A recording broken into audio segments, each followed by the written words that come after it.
You can become a planet all by yourself, child. Already living inside you, you have the makings to transform, metamorphosize, swallow yourself whole, become you, not this you, but the you that's emergent.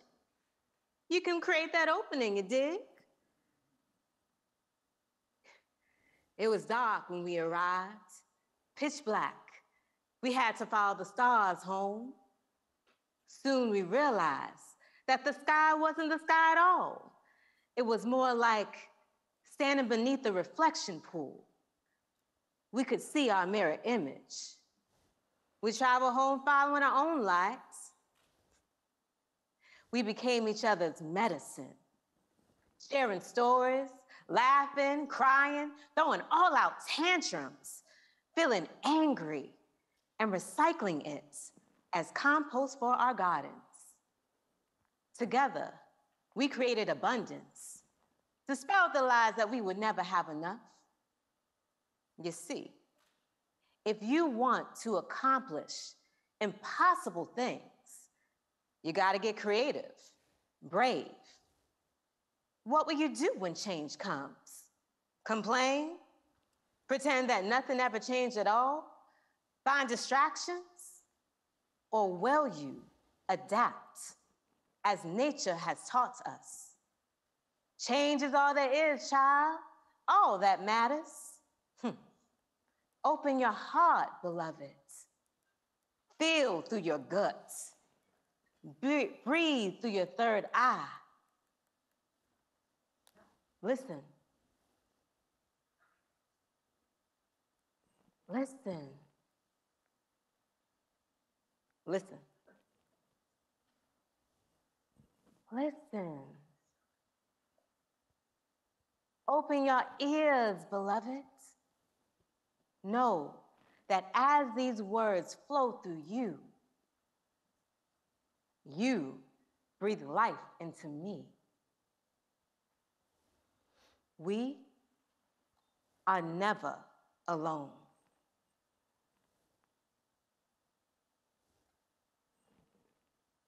That was an excerpt from Mama Rose, a solo performance, which is afro-futurist, circular, time-traveling, and centers the relationship between a non-binary teen named Sid, their trans archaeologist grandmother named Mama Rose, and their mother, Dolores, as they journey together to find intergenerational healing, mending wounds.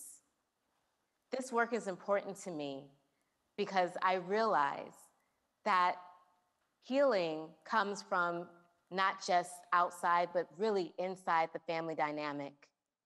Mama Rose is communicating stories to Sid through VHS cassette tapes from the future, a future time where Mama Earth is restoring herself and really doesn't need our help. But Mama Rose finds it important to communicate these messages to Sid so that they can find self-healing and self-care for themselves. This generation is understanding what R.J. Lord told us many moons ago, that self-care is our resistance, that loving yourself means more than anything else in this world, especially despite social dynamics, messaging that we hear from inside and outside our communities. We will now hear Sid's response to Mama Rose through a song named Gonna Love Me for Me.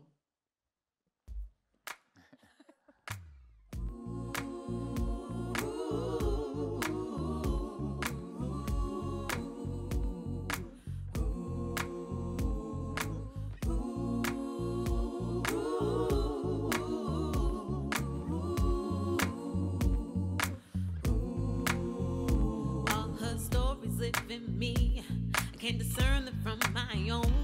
She walked a life on a tightrope, danced in fields of smoking guns. And I try to fit them over her, but I break it every time. Can't seem to speak my mind. What's the use in trying? Reaching towards the ceiling to touch the sky, wondering if I reach it, cause it's so damn high. Mama better watch me, learn them facts. Gonna spread my wings, gonna love me for me. Yeah, yeah, gonna love me for me. Yeah, yeah, yeah, gonna love me for me. Yeah, yeah, gonna love me for me. Yeah, yeah, yeah, gonna love me for me. It might not seem so apparent sometimes, but you're never on your own. This world got me feeling claustrophobic. I refuse to show it. Won't know who I am until I face my fears. Yeah. Won't know who I am till I face my fears. Mama better watch me. Mama better watch me. Mama better watch me. Gonna spread my wings. Watch me. Yeah, gonna love me for me. Mama better watch me. Mama better watch me. Mama better watch me. Gonna spread my wings and fly. Yeah, gonna love me for me. Yeah, gonna love me for me. Yeah, yeah, yeah. Gonna love me for me. Yeah, gonna love me for me. Yeah, yeah, yeah. Gonna love me for me. Gonna reach into the ceiling. Gonna touch the sky. Gonna wonder if I reach it, cause it's so damn high. Mama better watch me. Gonna learn it fast. Gonna learn me for me. Yeah, gonna love me for me. Gonna love me for me. Yeah, yeah, yeah. Gonna love me for me. Gonna love me for me. Yeah, yeah, yeah. Gonna love me for me. That was the conclusion of my presentation, Brandon. I wanted to be sure. There might have been more to say. Yes. We were all wrapped in and caught up in the song and in the performance and the storytelling. That was a beautiful performance that you just provided us, and talking about Mama Rose and Sid being on this intergenerational journey towards healing. Right, and so we're talking about changing story keepers and what it means to imagine the next generation, but I love how you're creating this intergenerational conversation, that it is not just what's happening in the previous generation and what's happening in the next, but there is this exchange between them. And I was particularly struck by Mama Rose's narrative when Mama Rose says, we became each other's medicine, telling stories.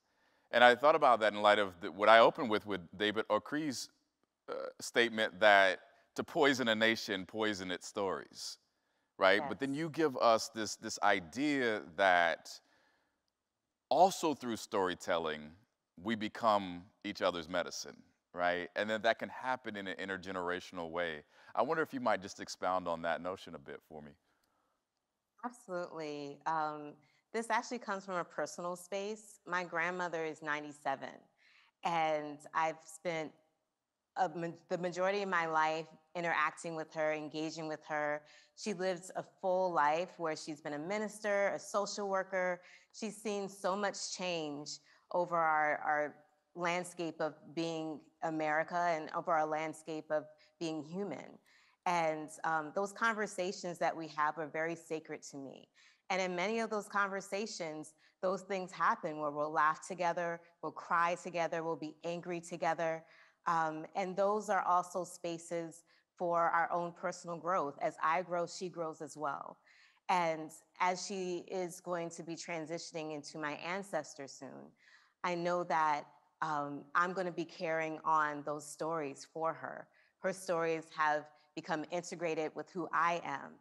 And I think that it's important for us to remember that the future is not just the future. It's this remixed hybridity of past, present, and future. and that even if we don't know it, we still carry these remnants of the past, of the present, of what we believe the future will be in our own limited imaginations. We carry that with us every single day, and it informs the way that we move. It informs the way that we see social justice. It informs the way that we live. It informs our rituals, our daily rituals that we have every day. And so I realized through these conversations with my grandmother how important it was for me to understand who she was as a human, who she is as a human in her late 90s, who she believes that I'm going to be, has become that much more important to me. She always tells me that even though I didn't become a minister and follow in her footsteps, that I do have a ministry and that my stories are a part of that ministry. I'm realizing that social justice isn't just on the front lines, it's everywhere. It's about how you treat people. It's about hospitality. It's about the care that Najima spoke about, community care. How do we look after each other? How do we listen to each other? That listening, I think, is the key to understanding each other's stories and being able to retell them in a way that we're not just seen, but that the people whose stories are a part of that narrative are also seen and heard. Thank you so much for that rich answer.